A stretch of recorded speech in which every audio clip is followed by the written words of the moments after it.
ნაკავსაყრელიდან გამოჟონილი წყალი, ეგრეთ წოდებული ლიჩეთი, ანუ ლიქვადი, განსაკუთრებით საშიშია, რადგან მასში არის სხვადასხვა ტოქსიკური ნაერთები, მძიმე მეტალები, ტყვია, მერკური, ორგანული მავნე ნივთიერებები, ბაქტერიები, ვირუსები, ნავთობპროდუქტები და სხვა. რატომ არ ხდება უნებელი მიწაში ფილტრაციის შემდეგ? მართალია მიწის გრუნტები, ფენები ნაწილობრივ აფერხებენ მავნე ნივთიერებების გავრცელებას, მაგრამ ისინი ვერ წმენდნენ სრულად.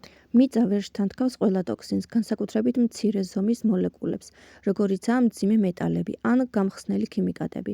გრუნტის წყლები კავშირშია სასმელ წყალთან. თუ ლიქვადი ანუ ლიჩეთი მიწის ქვეშა წყლებში ჩადინდება, მას შეუძლია დააბინძუროს როგორც სოფლის მეურნეობის, ისე სასმელად და ყოველდღიური მოხმარებისთვის საჭირო წყალი. ის გავლენას ახდენს ეკოსისტემაზე. მიწისქვეშა წყლების დაბინძურება პირდაპირ აზიანებს მცენარეულობას, ცხოველებსა და საბოლოოდ ადამიანებს, ასე რომ ლიჩეთი აუცილებლად უნდა შეგროვდეს და გაიწმინდოს, სანამ მიწაში ან ბუნებაში მოხვდება. სწორედ ფუნქცირებადი ნაკავსაყრელები სწორედ ამას აკეთებენ, აგროვებენ ამ წყალს სპეციალურ გარსებში და წმენდნენ მას.